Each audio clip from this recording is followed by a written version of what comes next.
Welcome back, class. In our last lesson, we covered the most important rule of the workshop, safety. Now that we know how to protect ourselves, it's time to understand what we are actually working with. Welcome to Lesson 2, Materials and Metallurgy. By the end of this video, you will be able to do 4 key things. First, you'll learn to classify metals into 3 families: ferrous, non-ferrous, and alloys. Second, we will look at where iron, steel, copper, and aluminium come from and how they are made. Third, you'll learn how to play detective using workshop tests to identify unknown metals. And finally, we will explore heat treatment, the processes used to change a metal's properties, like making it harder or softer. Here is our roadmap. We will start with Part 1, metals, classifying them and testing them.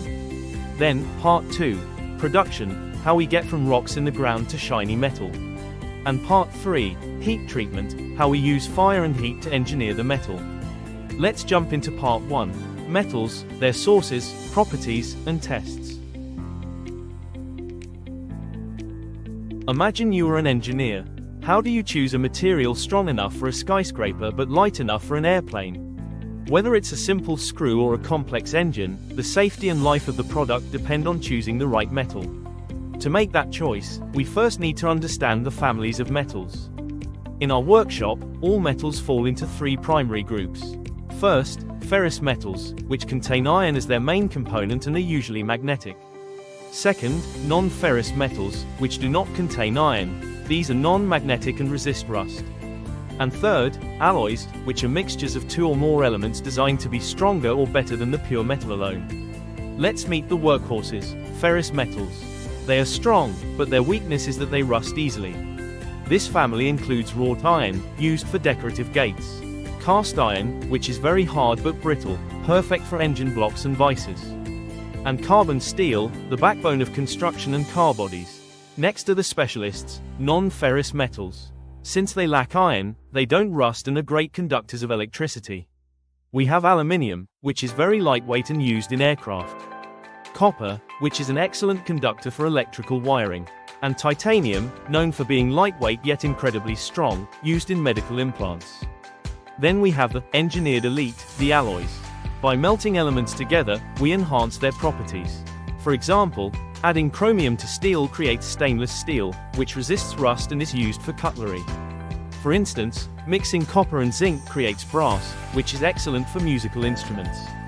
Similarly, combining iron and manganese produces manganese steel, an extremely hard material used for rails and earth-moving equipment. Other common alloys include bronze, a mixture of copper and tin, and duralumin. Duralumin combines aluminum, copper, magnesium, and manganese to form a material that is lightweight yet incredibly strong, making it ideal for aircraft and aerospace construction. Here is a quick guide. Remember, if it's magnetic and rusts, it's likely ferrous. If it's lightweight and non-magnetic, it's likely non-ferrous. If it has special strength or resistance, it's likely an alloy. Before an engineer picks a metal for a job, they have to speak the language of materials. We don't just say a metal is good or bad. We evaluate its performance through 3 distinct lenses: its physical nature, its mechanical response to force, and its chemical interaction with the environment. Think of these as the personality traits of the metal. To build a skyscraper or a medical implant, we have to know exactly how that material behaves in every situation. Let's start with the metal's inherent character, its physical and chemical properties. Physical properties are things we can measure without changing the metal itself. First, there is density, or mass per unit volume. This is critical for aerospace. We use aluminium for aircraft parts specifically because it has low density, it is lightweight. Next is conductivity. This is the ability to transfer current or heat. Copper is our standard for wiring and radiators because it has excellent conductivity. We also check for magnetism. This is a primary identifier for ferrous metals like steel. On the other side, we have chemical properties. The most critical one here is corrosion resistance, the ability to resist degradation, like rust. Ferrous metals generally have poor resistance and will rust, while stainless steel excels at resisting chemical attacks.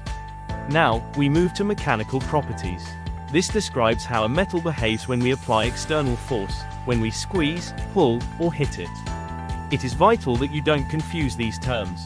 Strength is the ability to withstand force without breaking. We need high tensile strength for the beams used in bridges.